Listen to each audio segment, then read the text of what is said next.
1:24 in the morning, Western Iran, near the city of Kermanshah. A Fateh-313 short-range ballistic missile stood vertical on its mobile launcher. This was not a routine exercise or a display of static force. The solid fuel engine was already warm, and the internal guidance system was locked onto coordinates that were precisely and terrifyingly slightly off target. Why would an adversary spend millions of dollars to ensure their most advanced weapon missed its mark? The answer to that question would determine if the next hour would end in a localized strike or a global conflict. The night air in the Iranian highlands was thin and freezing. To the west, across the invisible border of Iraq, lay Al-Asad Airbase. It was a sprawling complex of concrete and Kevlar, home to hundreds of American personnel. They were finishing a long shift, unaware that the telemetry on a screen 60 miles away had already decided their fate. The morning was supposed to be a transition. Instead, it was becoming a pivot point in modern military history. 1:28 in the morning, the Combat Information Center at Al-Asad Airbase. Inside the darkened room, the blue glow of monitors reflected off the faces of tired operators. Air Force Captain Sarah Miller watched the sweep of the radar. Everything was standard.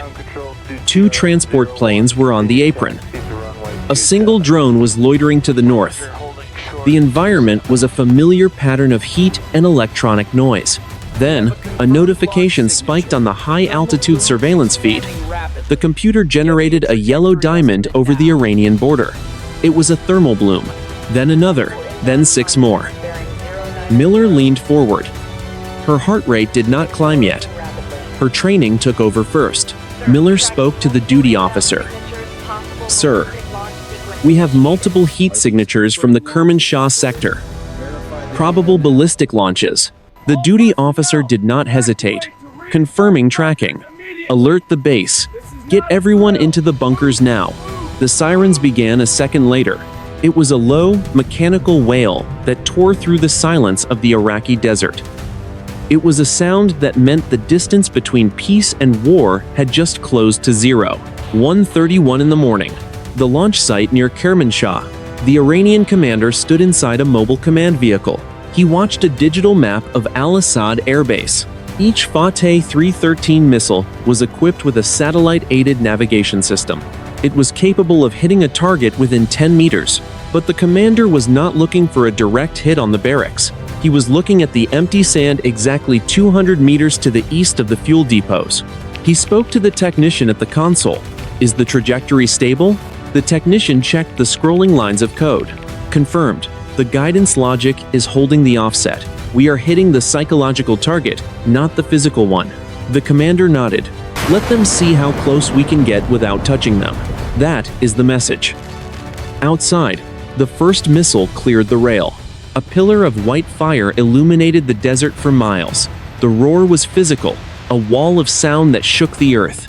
The Fateh-313 accelerated through the thick lower atmosphere, shedding its first stage as it climbed toward the edge of space.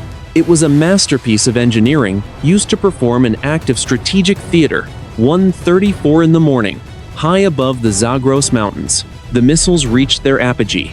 They were silent now, coasting through the vacuum. Below them, the world was a map of dark shadows and scattered lights. In the United States, it was still afternoon. In the Pentagon, the first reports were just arriving. In the sky over Iraq, the math was already finished. The descent had begun. The morning was still quiet. It would not stay that way. 1:37 in the morning, the air over central Iraq. The radar at Al-Asad Airbase was now painting a clear and terrifying picture. 6 distinct tracks were screaming across the border. They were descending from 45 miles up, their velocity increasing as gravity reclaimed them. In the Combat Information Center, the atmosphere had shifted from professional observation to the cold reality of an incoming strike. Captain Sarah Miller stared at the intercept vectors. The automated defense systems were chirping, requesting permission to engage. Miller spoke into her headset. "Control. Track 1 through 6 are confirmed ballistic. Velocity is Mach 4.2 and increasing. Estimated time to impact is 3 minutes. The duty officer stood behind her. His hands were gripped tightly on the back of her chair. "What is the projected impact point?" Are they hitting the main terminal? Miller adjusted the filter on her screen. Sir, the computer is having trouble with the solution. The descent angle is steep, but the footprints are shifting. They are not centered on the primary structures. Recalibrate, the officer commanded. If they are targeting the barracks, we need to know now. 1:41 in the morning. A hardened bunker beneath the IRGC command vehicle. The Iranian commander watched a three-dimensional rendering of the flight paths. The Fateh-313 was a guided weapon, and its fins were now biting into the thickening atmosphere. Small puffs of gas from the attitude control thrusters adjusted the nose of each missile. They were following a pre-programmed logic that felt like a contradiction. To the guidance computer, a miss was a mission success. The commander looked at his tactical screen, signaled the second wave to hold on the pads. Let the first 6 finish their journey. His subordinate looked up. The American Patriot batteries are active, sir. They have locked onto the 3rd and 4th missiles. Let them lock, the commander replied. If they fire, they waste a $4 million interceptor on a missile that was never going to hit them. If they do not fire, they have to trust that our math is better than their fear. 1:44 in the morning, 3 miles above Al-Asad Airbase. The first missile re-entered the lower atmosphere. The friction of the air turned the nose cone into a white-hot spear. Inside the base bunkers, the personnel could hear a new sound. It was not the siren. It was a physical tearing noise, like the world's largest sheet of metal being ripped in half. It was the sound of the air being displaced at 4 times the speed of sound. Captain Miller watched the data point for the lead missile. It was crossing the 5,000-foot mark. Her eyes widened as the projected impact coordinate finally stabilized on her screen. It was not the fuel farm. It was not the runway. It was a patch of empty sand exactly 200 meters to the left of the main hangar. She keyed her radio, her voice hovering between professional report and pure shock. Tower, control. Be advised, the first contact is not tracking for a target. It is tracking for a near miss. Repeat, the trajectory is intentional. The officer behind her whispered, "They are not trying to kill us.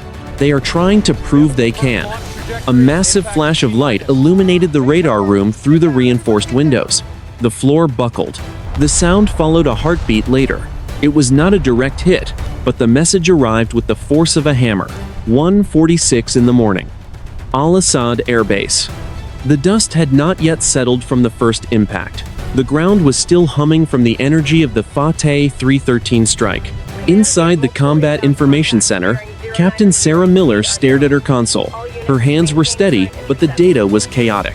The primary radar array was flickering from the electromagnetic interference caused by the first explosion. Then, the sensors cleared. 6 more heat signatures appeared. Another launch was confirmed from the Kermanshah sector. The second wave was in the air. The duty officer, Colonel James Vance, picked up the secure line to Central Command in Qatar. His voice was forced and flat. "Sir, we have 6 more incoming." The first impact was an intentional near miss, exactly 200 meters from the fuel farm. It was a precision offset. The voice on the other end was distorted by encryption, but carried a heavy weight. "Are they targeting the personnel or the infrastructure?" "Negative," Vance replied. "They are targeting the empty spaces. If we fire the Patriot batteries, we are engaging in a hot war. If we do not fire, and they change their math mid-flight, we lose the base and everyone on it." "The decision is yours, Colonel," the voice said. "But remember, an intercept is a kinetic escalation. If we can avoid it, we do." Vance hung up. He looked at the radar screen. The yellow diamonds were moving faster now. They were arcing over the border at 5 times the speed of sound. 1:49 in the morning. The Iranian launch site near Kermanshah. The Iranian commander watched the live telemetry. His screen showed the American Patriot radar systems painting his missiles with high-frequency energy. The Americans were tracking every centimeter of the flight path. They were deciding whether to pull the trigger. The technician reported, "Second wave is crossing the border. Third wave is fueled and vertical on the rails." "Sir, the Americans have not fired their interceptors yet." The commander checked his watch. "They are watching the telemetry. They see the offset. They are weighing the cost of a global war against the cost of a crater in the sand. They are professionals. They know what we are doing. He signaled the crew for the third wave. Prepare the final 4 missiles. Change the offset for the last group. Move the impact point to 150 meters from the main runway. Let us see if their nerves hold when the fire gets closer. 1:51 in the morning. The Combat Information Center at Al-Asad. Captain Miller called out the telemetry data. Second wave is in terminal descent. Same pattern. Offsets confirmed. They are tracking for the perimeter fence and the empty vehicle park to the south. Colonel Vance watched the screen. Each diamond represented a potential catastrophe. If the Iranian guidance chips failed by even a fraction of a percent, the missiles would tumble into the barracks. He could hear the sound of the base sirens through the thick walls of the bunker. It was a relentless, rhythmic scream. "Sir," Miller said, her voice rising. "The Patriot battery commander is requesting launch authority. He has a solid lock on track 7 and 8. He says the proximity is too high. He wants to take them down." Vance looked at the altitude readings.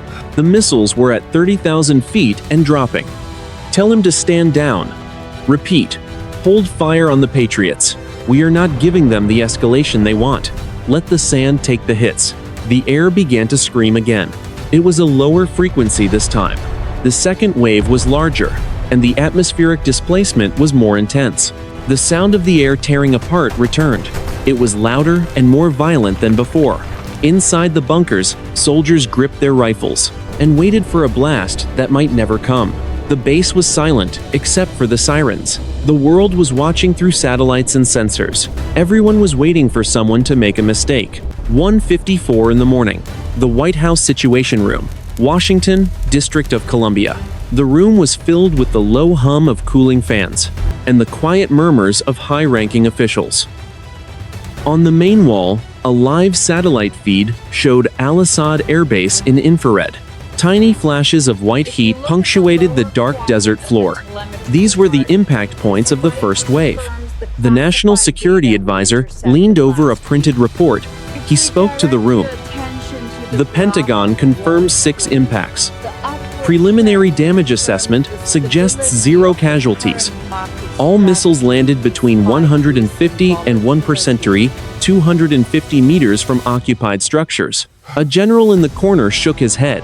They are threading a needle from 600 miles away. This is not a failure of their technology. It is a showcase of it. They are telling us that they can hit any bed in that barracks whenever they choose. The National Security Advisor looked back at the screen. Is there a response from the Iranians? Have we heard through the Swiss? Not yet, the general replied. But we are watching their second wave enter Iraqi airspace now. Our commanders on the ground are holding fire. They are betting that the Iranians will continue to miss. 2 o'clock in the morning. Bern, Switzerland. Inside a quiet office, a diplomat from the Foreign Affairs Ministry received a secure digital transmission. It was a single paragraph of text, stripped of all diplomatic pleasantries. The message had originated from a secure server in Tehran. It was intended for the eyes of the United States government. The diplomat read the translation aloud to his assistant. The response is measured. The accounts are settled. If the United States chooses to escalate, the next coordinates will be shifted 200 meters to the west. The decision for peace, or a wider war, is now yours. The diplomat picked up a secure phone. Connect me to the State Department. We have the Iranian signal. They are calling for an end to the cycle, but they are doing it with a loaded gun against our heads. 2:0 to 3 in the morning. Al-Asad Airbase. The second wave arrived with a sound like a freight train falling from the sky. In the Combat Information Center, the floor did not just shake. It rolled. Dust fell from the ceiling tiles, coating the monitors in a fine gray powder. Captain Sarah Miller shielded her eyes as a massive concussive wave rattled the reinforced door. Impact 7. Impact 8. Miller called out. Her voice was strained. They hit the empty vehicle park. The craters are overlapping. Sir, they are hitting the same spot twice. Colonel Vance watched the seismic sensors. They are showing off their terminal guidance. Most ballistic missiles have a circular error of 50 meters. These things are hitting within 5. This is the most expensive fireworks display in history. A new alert flashed on the screen. The third wave was not coming from Kermanshah. It was coming from a different launch site further south. New tracks, Miller shouted. 4 more signatures. These are coming in at a flatter trajectory. They are faster, much faster. 2:0 to 5 in the morning. The Iranian Command Center. The commander watched the touring, new track lines. These were not the standard Fateh-313. These were the newer, maneuverable variants. They were designed to bypass missile defense systems by changing their flight path in the final seconds. He spoke into his radio. Final wave is away. Change the maneuver logic for the final 10 kilometers. I want them to spiral over the base before impact. Let the American radar see that we can dance around their interceptors. The technician hesitated. Sir, if we maneuver that close to the barracks, a single gust of wind or a sensor glitch could lead to a direct hit. We would be at war by sunrise. The commander did not blink. The Americans have shown restraint because they trust our math. We will give them one more reason to trust it, or one final reason to fear it. The 4 missiles accelerated. They were no longer just falling, they were hunting. 2:0 to 7 in the morning. The Combat Information Center at Al-Asad Airbase.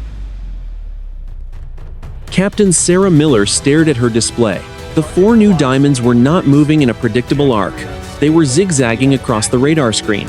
The computer could not calculate a single impact point because the missiles were constantly changing their destination. This was a nightmare for an air defense operator, Miller shouted. Sir, the third wave is maneuvering. They are not ballistic. They are pulling 5 Gs of lateral movement at Mach 6. I cannot lock the terminal solution. Colonel Vance stepped closer to the screen. His jaw was set so tight it was visible in the dim light. Are they targeting the bunkers? Tell me they are not targeting the bunkers. Miller shook her head. I do not know. They are circling the base perimeter.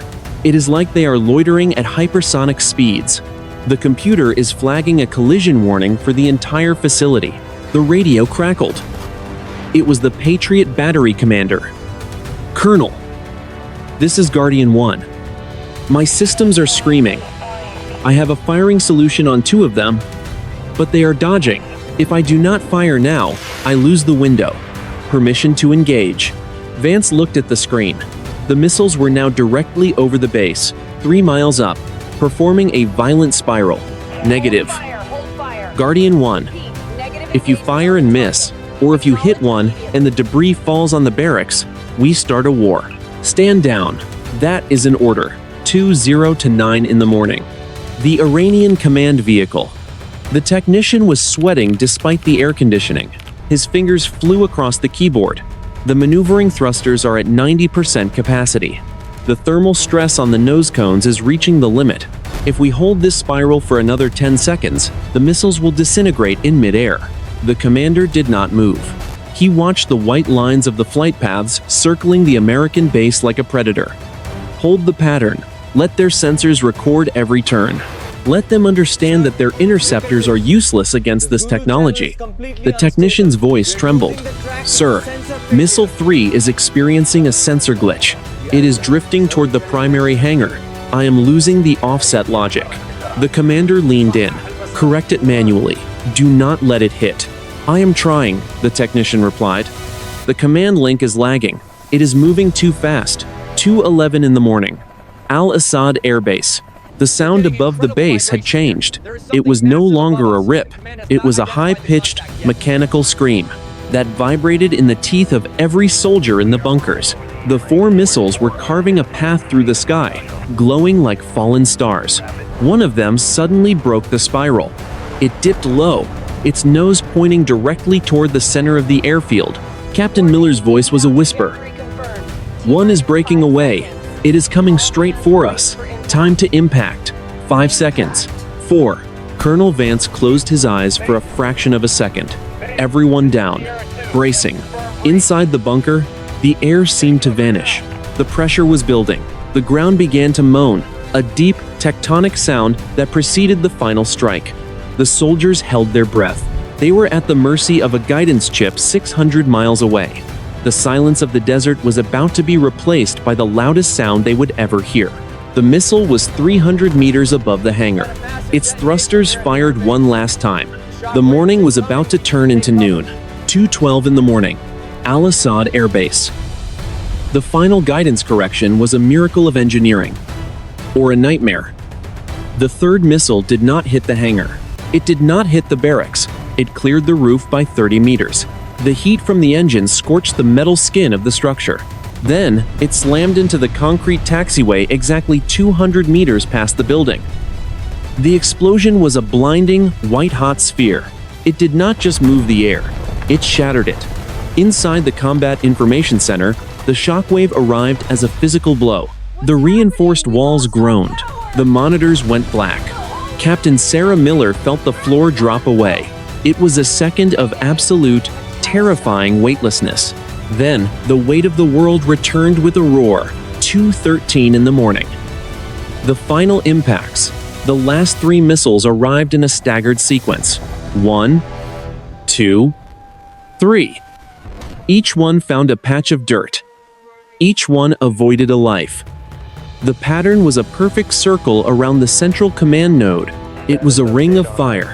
The noise was constant now. A continuous, rolling thunder that made speech impossible. In the Iranian command vehicle, the technician watched the telemetry lights turn green. All 6 guidance chips had reported a successful terminal phase. The mission was complete. The commander sat back in his chair. He did not celebrate. He watched the screen. He was waiting for the American response. He was waiting for the world to catch its breath. 2:14 in the morning. Inside the Al-Asad bunker, dust choked the air. The emergency red lights flickered, casting long, dancing shadows against the concrete. Colonel Vance pushed himself up from the floor. He looked at his hands. They were shaking. He looked at his team. They were alive. He spoke into the internal comms. Damage report. Status of the fuel farm. Status of the barracks. A voice crackled back through the static. "Sir, this is the fire chief. We have craters. Massive craters. But the fuel lines are intact. The barracks are standing.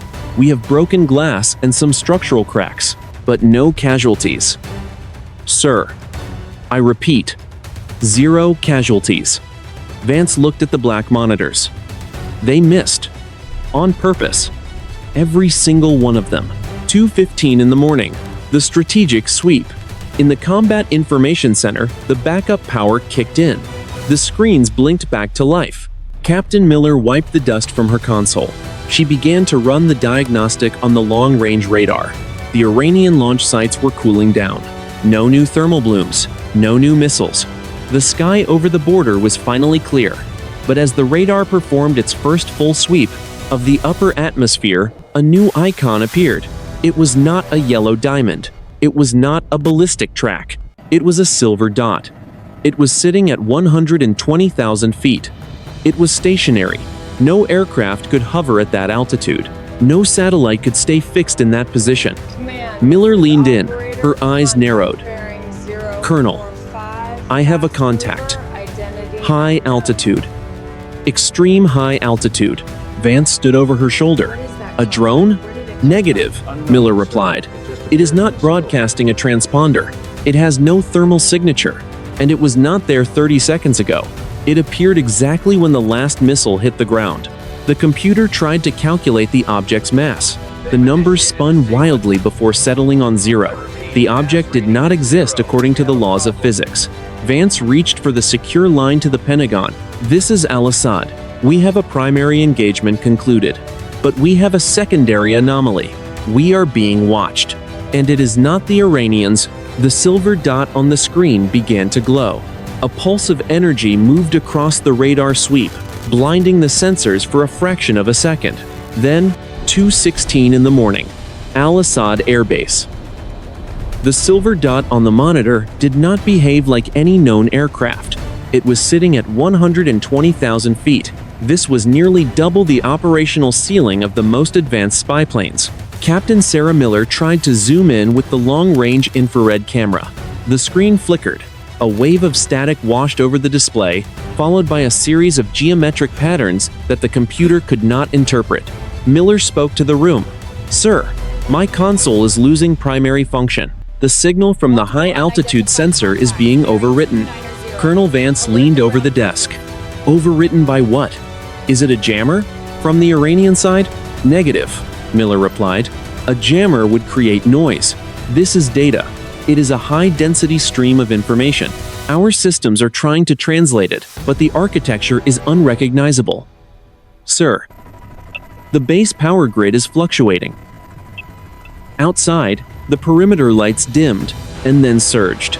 The high-pitched whine of the cooling fans in the server room dropped an octave. It felt as if the entire base was being scanned by an invisible force. Every piece of electronics, from the smallest radio to the largest radar array, was vibrating with a low-frequency hum. 2:18 in the morning. The Iranian command vehicle near Kermanshah. The situation was identical. The Iranian commander stared at his screens. The telemetry from the second and third wave missile sites had vanished. In its place was a pulsing violet light that filled every monitor. The technicians were frantically rebooting the systems, but the hardware refused to respond. The commander spoke. "Is this an American electronic warfare strike? Did they activate a satellite weapon?" The technician shook his head. His face was pale in the violet glow. "No, our sensors at the border show the American base is also dark.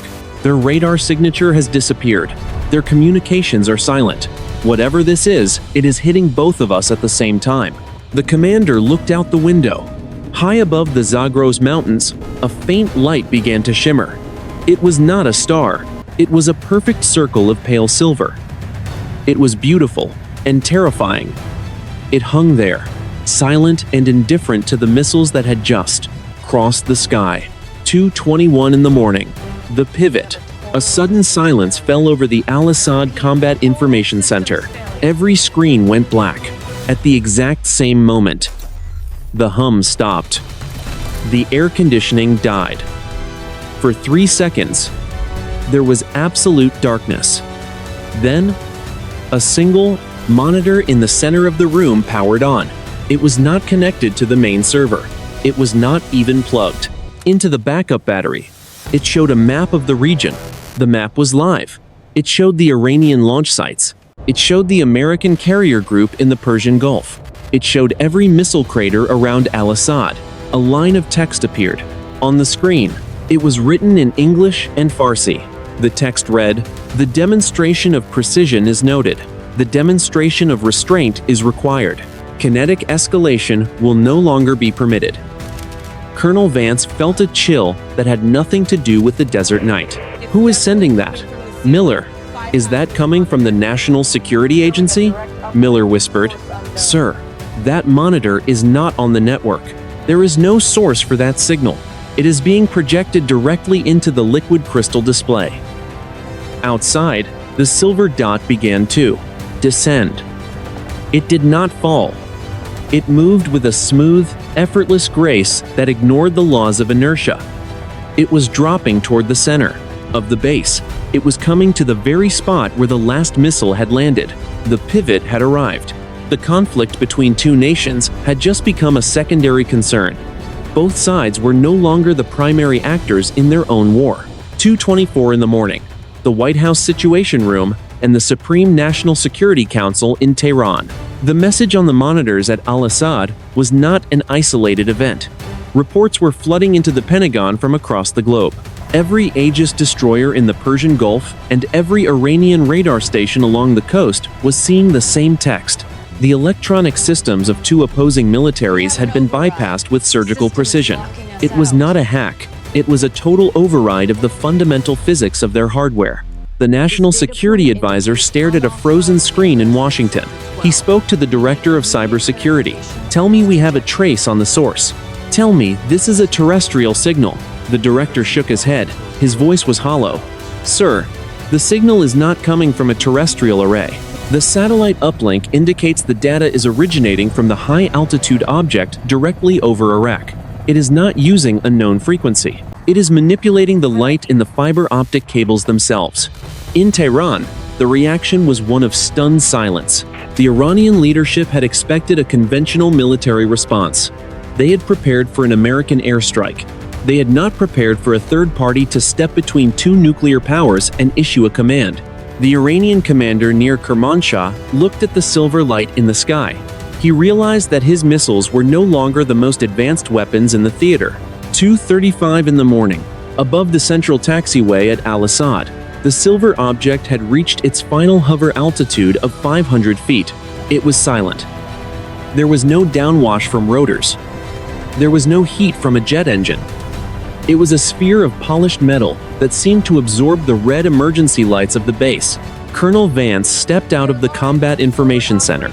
He ignored the warnings of his security detail. He stood on the concrete, looking up at the anomaly. The air around the object was freezing. It felt like standing next to a block of ancient ice in the middle of the desert. There was a faint smell of ozone. Vance spoke to the air. "Who are you? What do you want?" There was no verbal reply. Instead, a pulse of soft blue light emanated from the sphere. It washed over the base, over the missile craters, and over the soldiers in the bunkers. It was not a weapon. It was a scan. Every person on the base felt a brief, painless tingle in their nerves. Then, the object began to rise. It did not accelerate slowly. It simply vanished. One moment it was there, the next, it was a pinprick of light 10 miles up. 2:48 in the morning. The Persian Gulf, the USS Wyoming, and its carrier strike group regained full sensor capability. The radar screens bloomed with 1,000 contacts as the systems rebooted. The Iranian fast boats, which had been buzzing the perimeter of the fleet, suddenly turned back toward the coast. The aggressive posturing had evaporated. Captain Sarah Miller watched her console at Al-Asad as the power stabilized. The yellow diamonds of the Iranian missiles were gone. The silver dot was gone. The world was returning to its natural state. But the data remained. Miller called to Colonel Vance as he re-entered the room. "Sir, look at the crater analysis. The computer just finished the depth scan on the final impact point." Vance leaned over the desk. "What am I looking at?" "The missile did not just hit the sand," Miller said. "The explosion was neutralized. The guidance chip was deactivated a millisecond before impact. The crater is not from an explosion. It is a physical imprint. The object did not let the warhead detonate." 2:55 in the morning. Al-Asad Airbase. The sun was still hours away, but the tension of the night had shifted. The Iranian missiles had missed because they were told to miss, and the final strike had failed because it was forced to fail. Both nations had been shown that their reach was limited. Vance picked up the radio. He did not call Washington. He keyed the frequency for the Iranian border observers. "This is Al-Asad control. We are standing down. We are initiating a damage assessment. Do you copy?" There was a long pause. Then, a voice came back in, accented English. "We copy. Al-Asad. We are also standing down." The morning is quiet. It was a professional recognition of a shared mystery. The crisis was resolving. But the real investigation was only beginning. 4:45 in the morning. Al-Asad Airbase, Iraq. The sky was turning a bruised shade of purple as the first hint of light touched the horizon. The desert air was at its coldest point of the night. On the taxiway, an explosive ordnance disposal team moved toward the final impact crater. They were wearing heavy blast suits, their movements slow and deliberate. They expected to find a pit of twisted metal and scorched chemical residue. The team leader spoke into his radio. "Control. This is EOD-1. We are at the edge of the final crater. Initial visual is unexpected." Colonel Vance watched the live feed from a portable monitor in the Combat Information Center. "Describe it, EOD-1. "Sir, there is no charring. The concrete around the impact point is not melted. It is shattered into a perfect geometric pattern. The missile casing is at the bottom, but it is not twisted. It looks like it was placed there by a crane." The team leader knelt at the edge of the pit.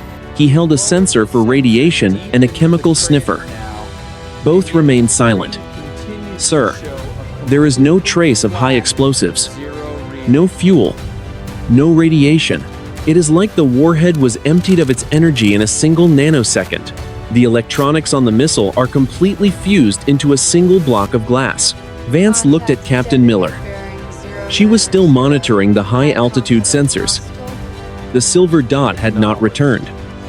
The electronic interference had vanished as quickly as it had arrived, leaving the base systems running with a strange, optimized efficiency. The message was clear, Vance whispered. They did not just stop the war. They took the bullets out of the guns. 5:15 in the morning. The Iranian command post near Kermanshah. The Iranian commander stood outside his mobile command vehicle. He watched his crew retract the remaining launchers. The order to disengage had come directly from the Supreme National Security Council in Tehran. There was no talk of victory. There was no mention of the enemy. There was only a shared, heavy realization that the world had changed. The technician approached him, holding a tablet. The black boxes from the first 6 missiles have been recovered. The telemetry shows they hit within 10 meters of the assigned offsets. But the final 4, their flight logs have been erased. Completely. Every bit of data on the drives was overwritten with the same text we saw on the monitors. The commander looked toward the west, toward the Iraqi border. And the Americans? What is their posture? They are standing down. The technician replied. Their drones are back in their hangars. Their carrier group in the Gulf has resumed its previous course. They are as confused as we are, sir. They are not preparing a counterattack. The commander nodded.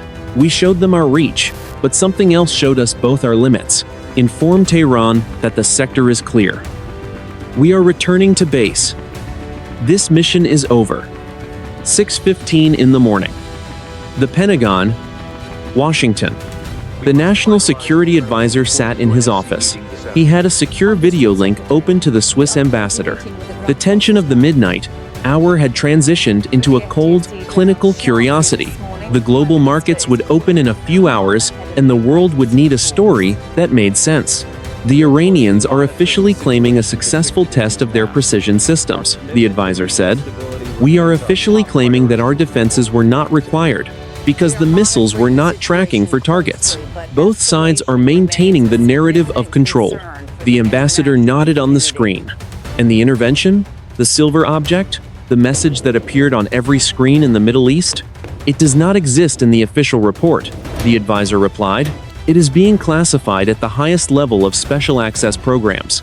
But every intelligence agency, from London to Beijing, is currently hunting for it.